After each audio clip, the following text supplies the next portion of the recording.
Finnovatis est un cabinet conseil spécialisé dans tout ce qui est financement et management des projets de R&D. Donc à ce titre, Finnovatis intervient d'une manière plus générale, on intervient sur le consulting dit à façon en fonction des attentes de nos clients. La première, c'était faire une opération patrimoniale avec mon associé David Koubi, loger notre société opérationnelle Finnovatis, intégrer notre équipe de consultants. On cherchait une surface capable de répondre à ces deux besoins. On savait qu'on voulait être accompagné par un prestataire qui nous ressemble, capable d'une part de bien comprendre nos besoins, mais également de nous challenger sur ceci, puisque ceci n'était pas clairement identifié au début du projet.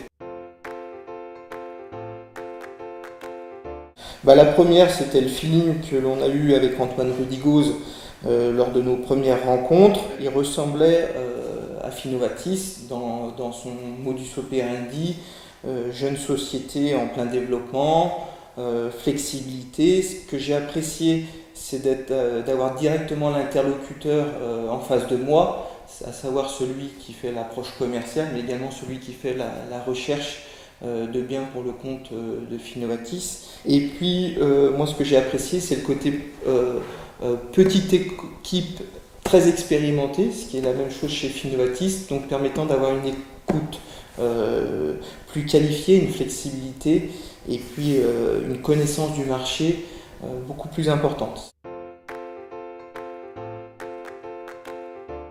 Alors bien évidemment oui, pourquoi? D'une part parce que notre projet s'est très bien passé dans les délais impartis et conformément par rapport au cahier des charges que l'on avait fixé.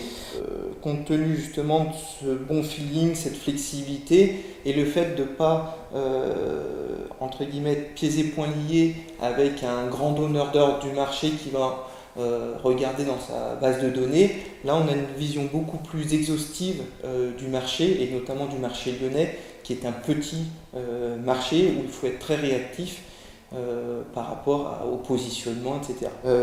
Et puis sa très bonne connaissance du marché lyonnais et finalement le côté ne pas signer une affaire pour signer une affaire, mais prendre le temps de bien cibler les besoins par rapport au cahier des charges, quitte à repousser le projet, ça a été quelque chose de très important pour nous en termes de confiance partagée.